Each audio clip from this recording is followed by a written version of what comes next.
Have you ever felt that people only come to you when they need something? Have you ever canceled your own plans, your rest, your sleep, or your peace, just to help someone who forgets you the moment their need is over? If you've ever felt this way, then this story is for you. Because sometimes life teaches its hardest lessons through the very people we care about the most. Once, in a peaceful little town, surrounded by long green fields and quiet old houses, there lived a man named Daniel. Everyone in town knew him. If someone's bicycle chain broke, they called Daniel. If heavy boxes needed carrying, they knocked on Daniel's door. If someone felt lonely and needed a listening ear, they went straight to Daniel's house. Daniel never said no. He always smiled and said, "Of course, I'll help." He believed kindness made him a better person, and people praised him for it. But slowly, without even realizing it, Daniel's life stopped belonging to him. His garden stayed half-cleaned. His windows remained broken. His roof needed repairs. His own problems kept piling up. Yet instead of fixing his own life, Daniel was always out in town, fixing everyone else's. Every night, he returned home covered in dirt and sweat. His mother would look at him with tired, worried eyes and say, "Daniel, my dear boy, you help everyone. But why does no one ever help you?" Daniel would offer the same small smile and reply gently, "It's all right, Mom. One day, people will remember my kindness." But that day never came. One evening, the sky turned dark. Heavy winds began to howl. The people of the town rushed out to protect their gardens and their belongings before the storm arrived. Daniel ran outside too, but not to save his own things. He went straight to help his friend Oliver, whose tools and equipment were still lying outside. They worked quickly, covering everything with cloth and moving items into the shed. But while Daniel saved Oliver's belongings, his own garden furniture remained outside. His plants were uncovered. His wooden boxes stayed open. And then the storm hit. Rain poured down relentlessly. The wind tore through the town. By the time Daniel reached home, his garden was ruined. He sat on the front steps, rain dripping from his face, staring at the muddy mess that used to be his peaceful space. His mother placed a warm towel over his shoulders and whispered, "Daniel, today you saved everyone's things except your own." Daniel didn't answer. But inside him, something finally broke.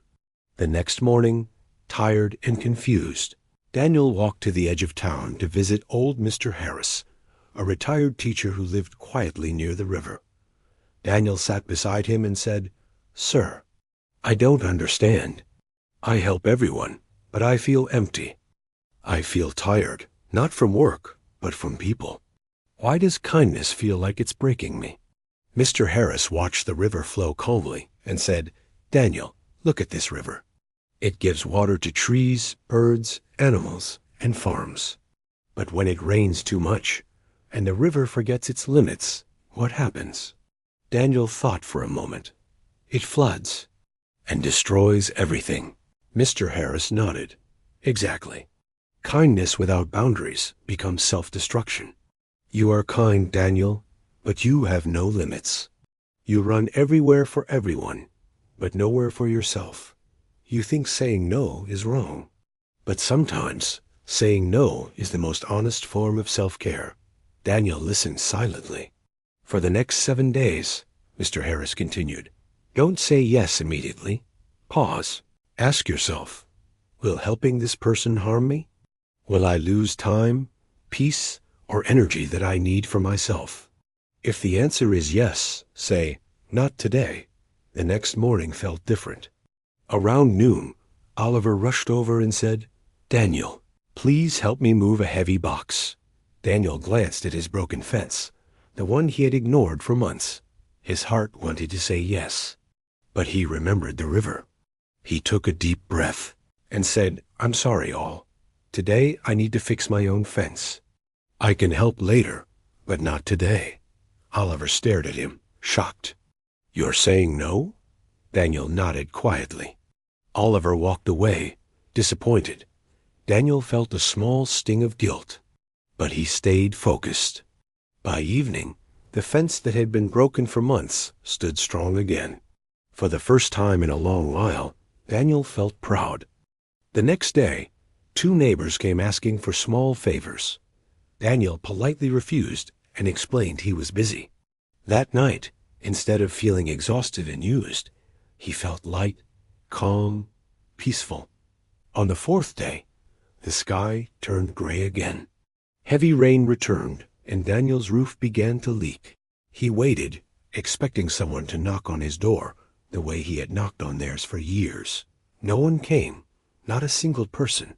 And strangely, he didn't feel angry. He felt strong. Daniel picked up his tools and fixed the roof himself. It took time. It took patience. When he finished, he sat beneath the repaired roof and whispered, "So this is what it feels like to depend on myself." Days turned into weeks. Daniel stopped running everywhere. He stopped sacrificing his sleep and his peace for people who never noticed. He began waking up early. He took care of his garden. He cleaned his house. He invested time in himself. And something unexpected happened. People began respecting him.